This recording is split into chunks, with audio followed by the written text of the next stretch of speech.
બોટાદ શહેર ખાતે માર્કેટિંગ યાર્ડમાં જિલ્લાનો 14મો ગરીબ કલ્યાણ મેળો યોજાયો। આ ગરીબ કલ્યાણ મેળામાં ભારતીય જનતા પાર્ટીના ધારાસભ્ય તેમજ જિલ્લા પંચાયતના પ્રમુખ અને અધિકારીઓ તેમજ પદાધિકારીઓ ઉપસ્થિત રહ્યા હતા અને મેળામાં અલગ અલગ લાભાર્થીઓને કીટો આપવામાં આવી। રાજ્ય સરકાર દ્વારા સમગ્ર રાજ્યમાં ગરીબ કલ્યાણ મેળા યોજવાનું આયોજન કરવામાં આવ્યું છે, જેના ભાગરૂપે આજરોજ બોટાદ જિલ્લામાં પણ બોટાદ શહેર ખાતે માર્કેટિંગ યાર્ડમાં ગરીબ કલ્યાણ મેળાનું આયોજન કરવામાં આવ્યું હતું। જે ગરીબ કલ્યાણ મેળામાં ગઢડા વિધાનસભાના ધારાસભ્ય શંભુનાથજી ટુંડિયા તેમજ ધંધુકા વિધાનસભાના ધારાસભ્ય કાળુભાઈ ડાભી સાથે બોટાદ જિલ્લા પંચાયતના પ્રમુખ જેઠીબેન પાલજીભાઈ પરમાર સહિતના ભારતીય જનતા પાર્ટીના તમામ હોદ્દેદારો અને કાર્યકરો ઉપસ્થિત રહ્યા હતા।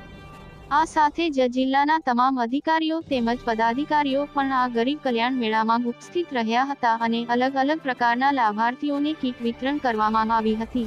તો બીજી તરફ લાભાર્થીઓએ ભારતીય જનતા પાર્ટી અને રાજ્ય સરકારનો આભાર માન્યો હતો।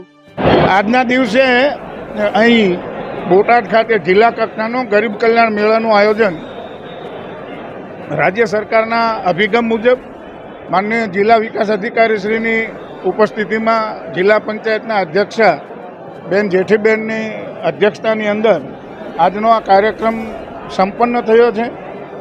હજારોની સંખ્યામાં બોટાદ જિલ્લાના લાભાર્થીઓને લગભગ 25,000થી ઉપર લાભાર્થી મિત્રોને એનો લાભ મળ્યો છે।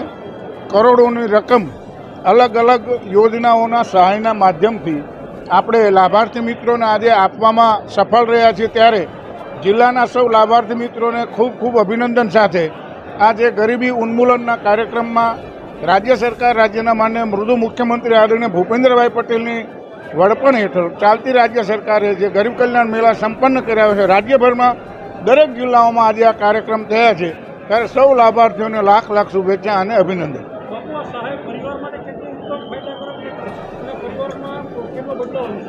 મેં મારા વક્તવ્યમાં હમણાં કહ્યું એમ માત્ર પરિવાર નહીં પરંતુ ભારતના તમામે તમામ નાગરિક સમુદાય માટે દેશના યશસ્વી પ્રધાનમંત્રી આદરણીય નરેન્દ્રભાઈ મોદીએ જે કલ્પના મૂકી છે, 2047ને આઝાદીના અમૃત મહોત્સવ વખતે અમૃતકાળની અંદર આપણે પ્રવેશીએ ત્યારે આ રાષ્ટ્ર એ સંપૂર્ણ વિકસિત રાષ્ટ્ર હોવું જરૂરી છે અને એના ભાગરૂપે આ બધી યોજનાઓ ચાલે છે।